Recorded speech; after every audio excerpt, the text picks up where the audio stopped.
Healthcare is a very, very important issue to most Americans.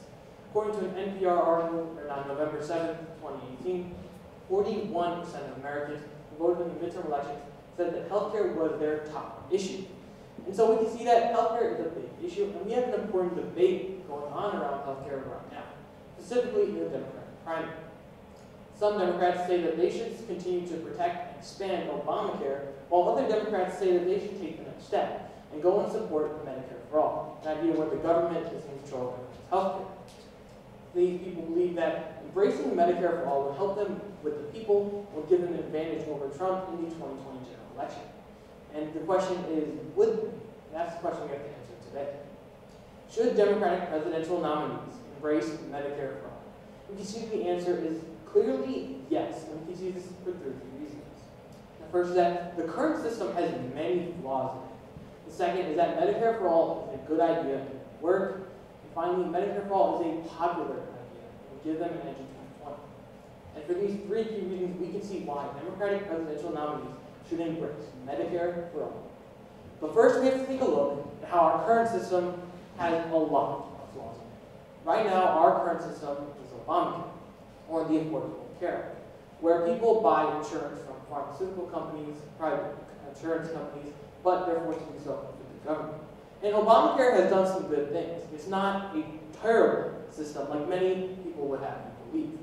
According to a CNN article written on November 28, 2018, more than 10 million people got access to health care through Obamacare, and people with pre-existing conditions were covered. So Obamacare has done some good things, but it still has a lot of flaws in it. Take, for example, premiums. According to a Washington Post article written on January 2nd, 2019, premiums are rising in Obamacare. They rose 2% in 2015, 3% in 2016, and 3% again in 2017. This is supposed to be the Affordable Care Act. President Obama and the Democrats told us that premiums would go down and the average person would pay less for their health care, but premiums are still on the rise for Obamacare. Worse than that, though, private companies are still screwing over the average American, like always. According to a Washington Post article on January 7th, 2019, a 60-year-old woman in Michigan applied for a heart transplant. And the pharmaceutical companies and insurance companies told her no, because she didn't have stable enough income to be able to afford it. They recommended that she go on a GoFundMe plan where she gets $10,000 from charity. $10,000 from charity is a lot. And it's not a stable way for anyone to afford an important surgery that they might need to survive. Charity is a good thing, but it shouldn't be something that's a staple in our healthcare system. And so we can see that Obamacare has a lot of flaws, and it's just not the optimal way for us to go if we want to have everyone to have good and quality healthcare. But now that we've seen the flaws that Obamacare does have, we need to see how it compares up to a possible Medicare for all system and how that would be more beneficial. Medicare for all, as mentioned earlier, is a system where the government is controlling healthcare and everyone is set up under a government plan, currently like seniors are with Medicare. So Medicare for all covers everyone. And when you think that, you would think that the government and Americans as a whole would be paying a lot more for that because everyone would be covered. And at first glance, you'd be right. According to a New York Times article on April 26, 2018, the current cost projected of Medicare for all plan is $32 trillion with a T. That is a lot of money. And when you think of that, you think of the old saying that Democrats are the party that cares too much and spends too much. But when you actually look at the data, you see that Medicare for all system would save us money. The current system, over a decade, is going to cost all of America $34 trillion. This is due to many problems, including overhead costs.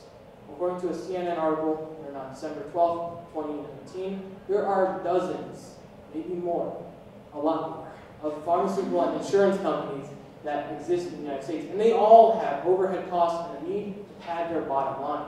So they raise premiums on people too, and those people have to pay a lot more money.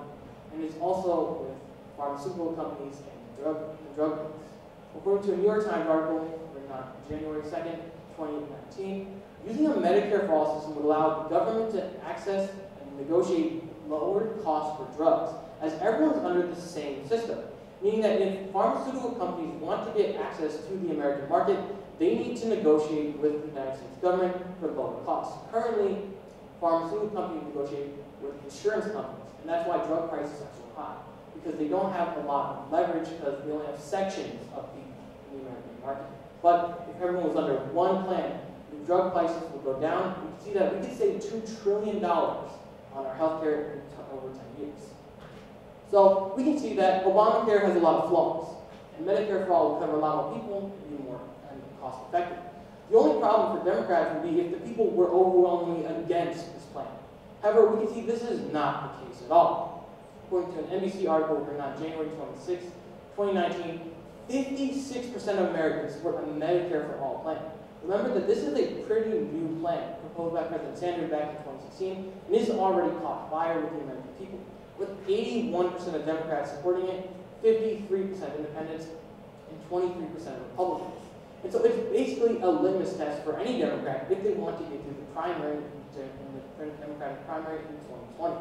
If they want to come out strong with a lot of Democrat support and independents, Democratic nominees, especially for the president, should support Medicare for All because they'll get a lot of backing and come out into the general election with many independents already behind them because this plan is so popular. So today, we have looked at the question, should Democratic presidential nominees embrace a Medicare for All system? You see the answer is clearly yes. We have seen this in 3 key reasons. First is that the current system, while doing some good things, has a lot of flaws. Second is that Medicare for All would work, be more cost effective and cover everybody. And finally, it's a popular idea with the people. So during the debate that we have on healthcare right now, some people want to stick with the current program, some people want to move to Medicare for All. The obvious answer for Democrats, if they want to have an edge to beat Trump in 2020, is to embrace the Medicare for All system.